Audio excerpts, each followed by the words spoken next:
Assalamualaikum dan salam sejahtera. Untuk video kali ini merupakan topik yang ketiga dalam pengajian am semester 3, pelibatan tandan dan sumbangan Malaysia dalam kerjasama lain bahagian yang kedua. Kerjasama lain bagi bahagian yang kedua ini merupakan Organisasi Pertubuhan Perdagangan Sedunia atau WTO. Matlamat WTO ialah meliberalkan perdagangan antarabangsa, di mana liberal bermaksud bebas, perdagangan bebas. Yang kedua, menetapkan peraturan perdagangan antarabangsa. Matlamat yang ketiga ialah berunding dan melaksanakan perjanjian baru perdagangan dan memastikan negara ahli memegang perjanjian WTO. Kerjasama yang kedua, Dialog Antarabangsa Langkawi atau LID. LID merupakan Langkawi International Dialogue. LID merupakan mesyuarat secara rasmi atau secara tidak rasmi antara pemimpin Malaysia dengan pemimpin daripada negara benua Afrika. Dialog ini telah pun diadakan di Langkawi, Kedah.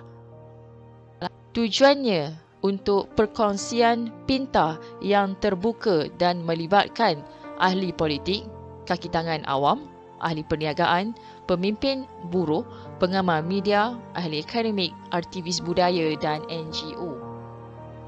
LID membincangkan masalah dunia dalam kalangan negara membangun, merapatkan komunikasi antara negara Malaysia dengan negara Afrika yang berkaitan dengan isu global dan menghadapi kuasa besar dunia serta mempromosikan Langkawi sebagai destinasi pelancongan bertaraf antarabangsa. Seterusnya, Perjanjian Jaminan Pelaburan atau IGA.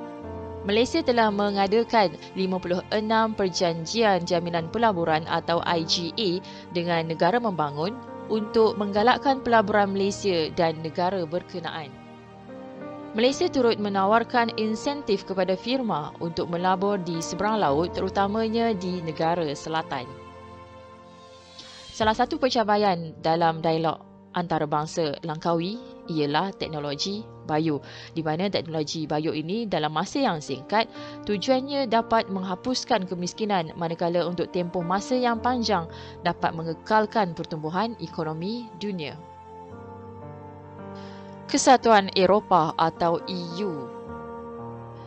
EU dianggotai oleh kebanyakan negara di Eropah dan merupakan pertubuhan serantau yang terbesar di dunia. Negara ahli akan memindahkan hak kepentingan kebangsaan seperti dasar kewangan, pasaran dalam negara dan perdagangan luar kepada kesatuan ini. Contoh macam dasar kewangan yang diserahkan kepada kesatuan ini di mana negara-negara EU menggunakan mata wang euro. Contohnya negara Jerman, Perancis, Belgium dan juga Luxembourg menggunakan mata wang euro. EU juga mengamalkan satu pasaran tunggal melalui dasar perdagangan umum, dasar pertanian atau perikanan umum dan dasar pembangunan serantau.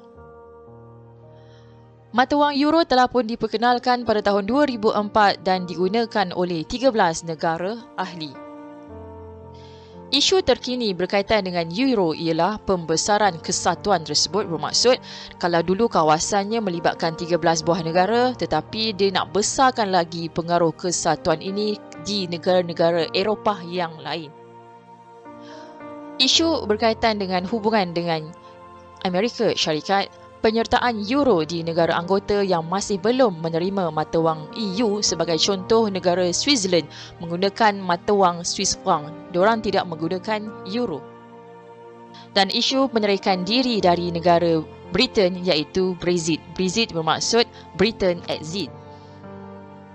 Antara pelibatan EU dalam dunia ialah berusaha untuk menyelesaikan isu atau konflik di Palestin, Israel sehingga munculnya perjanjian damai Oslo. Kita teruskan lagi dengan Convention Geneva. Geneva terletak di Switzerland. Convention Ini mengandungi 4 perjanjian yang menetapkan piawai bagi undang-undang antarabangsa yang berkaitan dengan kemanusiaan. Jadi, ianya menjadi dasar kepada undang-undang kemanusiaan di seluruh dunia. 4 perjanjian tersebut merupakan layanan kepada orang yang cedera, orang awam, mangsa nahas kapal dan tahanan perang. Antara kejayaan Konvensyen Geneva ialah penerimaan konvensyen yang pertama dan jawatan kuasa antarabangsa Palang Merah. Kerjasama lain yang keenam merupakan Program Kerjasama Teknikal Malaysia atau PKTM. PKTM merupakan kerjasama Malaysia dengan negara selatan-selatan dan negara yang sedang membangun. Negara sedang membangun akan mempelajari pengalaman dan kepakaran dalam pembangunan negara mereka, di mana negara sedang membangun akan membantu negara sedang membangun yang lain untuk pembangunan negara tersebut. Antara negara yang menerima bantuan daripada PKTM ialah OIC, negara Kepulauan Pasifik, negara mundur di Asia dan Afrika.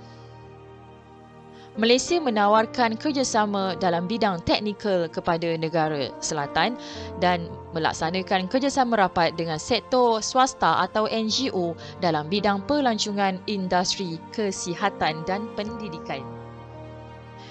PKTM akan memainkan peranan strategik mereka untuk memperkukuhkan perkongsian pintar, meningkatkan hubungan dua hala dan menggalakkan keupayaan berdikari dari sudut perkongsian pengetahuan, pengalaman dan pembangunan modal instan. Di bawah program ini, antara bantuan atau kemudahan yang ditawarkan seperti beasiswa dan hadiah latihan sekiranya peserta yang mengikuti kursus di universiti atau institusi latihan di Malaysia. Kemudahan lain turut disediakan sekiranya ada peserta berlatih di institusi latihan di Malaysia. Lawatan sambil belajar serta penempatan di agensi kerajaan, kepakaran dan khidmat nasihat dalam bidang kepakaran tertentu yang dimiliki oleh Malaysia serta bentuk kebendaan atau peralatan tertentu. Strategi pelaksanaan yang dilaksanakan oleh Malaysia ada 4, di mana yang pertama, Malaysia akan menanggung semua kos bantuan tersebut. Malaysia dan negara penerima akan bersama-sama menanggung kos bantuan. Yang ketiga, Malaysia menyediakan kemudahan manakala negara penerima akan menanggung kos bantuan atau Malaysia menyediakan kemudahan ada pihak tertentu yang akan membiayai kos penyertaan tersebut. Perjanjian Perdagangan Bebas atau FTA. FTA merupakan perjanjian antara 2 atau lebih negara untuk membentuk kawasan bebas dagang, di mana kawasan ini membenarkan perdagangan barang dan perkhidmatan boleh dilaksanakan dengan halangan tarif atau halangan bukan tarif yang minimum. Dia masih ada halangan tapi sangat minimum. Menerusi FTA, Malaysia telah melaksanakan 6 FTA 2 hala antara negara dan 6 FTA serantau. Contoh FTA ialah FTA dengan negara Jepun, Pakistan, New Zealand, Chile, India dan Australia. Kenapa FTA amat penting untuk Malaysia? Kerana Malaysia merupakan antara negara yang mengamalkan ekonomi terbuka dan sangat bergantung kepada perdagangan antarabangsa. Alasan yang kedua ialah kelemahan WTO iaitu Pertubuhan Perdagangan Sedunia, di mana rundingan perdagangan dalam WTO berjalan dengan perlahan. Maka Malaysia telah pun membuat rundingan FTA terus dengan rakan dagang. Itu lagi cepat berbanding dengan WTO. Alasan yang ketiga ialah pasaran yang lebih besar, di mana Malaysia memperoleh akses kepada pasaran yang lebih besar dan menjadikan produk Malaysia lebih kompetitif atau berdaya saing di pasaran luar. Alasan yang keempat adalah disebabkan oleh pasaran komoditi, di mana FTA mencipta peluang akses pasaran bagi komoditi Malaysia. Contohnya, Jepun mengimport kelapa sawit dari Malaysia sebab tarif import yang lebih baik. Tarif import ni maksud halangan import yang lebih baik berbanding dengan negara yang lain. Kerjasama lain yang ke-8 merupakan Orde Baru Dunia. Orde Baru Dunia wujud akibat proses modernisasi yang berlaku di Eropah Barat.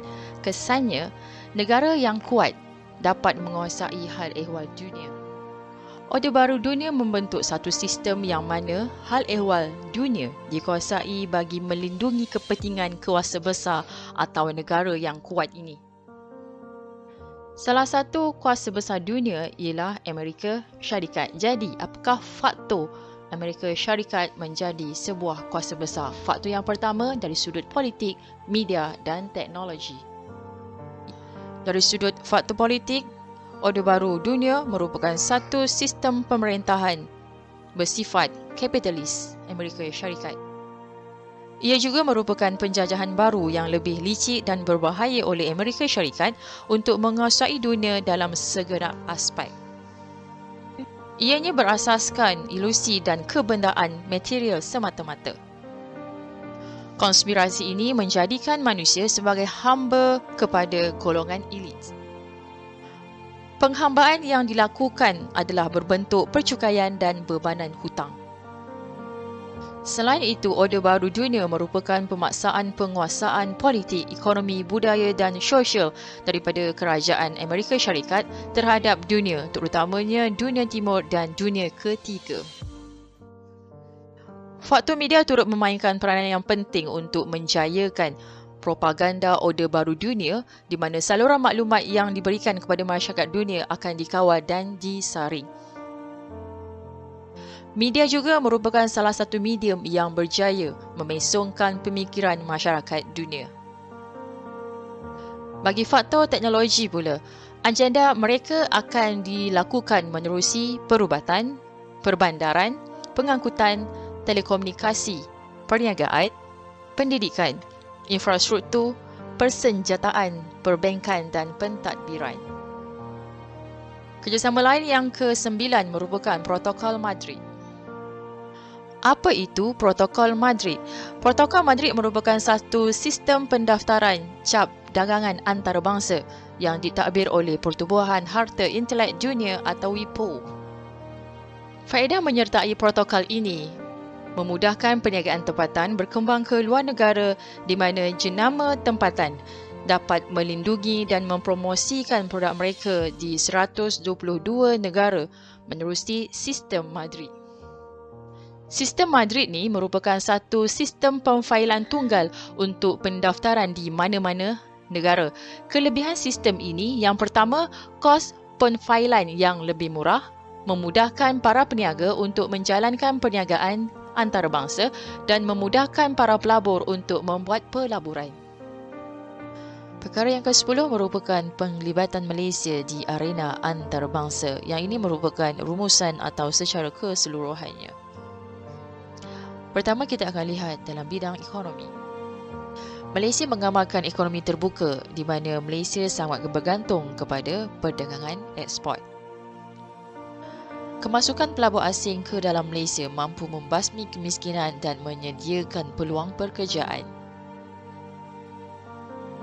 Malaysia menjadi ahli Bank Dunia. Dengan menjadi ahli Bank Dunia ini, Malaysia akan mendapat bantuan kewangan. Dengan bantuan kewangan tersebut, Malaysia telah pun menjayakan rancangan Felda membangunkan prasarana pendidikan dan penyelidikan. Bidang politik.